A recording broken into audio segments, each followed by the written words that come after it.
Energy সেক্টরে যে ইস্যুটা আসছে সরকারের জন্য বিশাল একটা বড় প্রবলেম। আমরা এতগুলো পলিসি দিচ্ছি, এতগুলো রিফর্ম করছি, এত ডিরেগুলেশন করছি এবং প্রাইভেট সেক্টর ফ্রেন্ডলি যত কিছু দরকার আমরা সাপোর্ট দিচ্ছি, কিন্তু বিদ্যুৎ গ্যাসের সমস্যা তো আমরা তো একদিনে সমাধান করতে পারবো না। এটা তো আমরা একটা ইনহেরিট করেছি একটা প্রবলেম, এবং বিদ্যুৎ গ্যাস সমাধানের জন্য একটা টাইম, সময়ের দরকার। আমরা যদি সব রিসোর্সও মোবিলাইজ করি, সরকারের সব ধরনের চেষ্টাও করি, আমরা এই সময়টাকে আমাদের নিয়ন্ত্রণে না, এটা আমাদের বাইরে। কিন্তু আমরা যেটা করতে চেষ্টা করছি যে স্টপ গ্যাপ মেজার হিসাবে আমরা কি করতে পারি, শর্ট টার্মে কি করতে পারি, লং টার্মে, মিড টার্মে, লং টার্ম কি করতে পারি।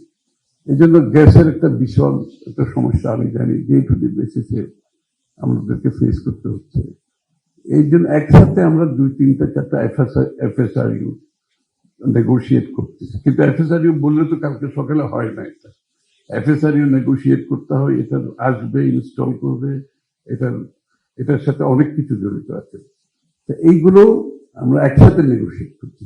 সাথে সাথে আমরা শোর বেসড যে গ্যাস রিজার্ভ থাকবে সেটার কাজ আমরা একসাথে শুরু করছি।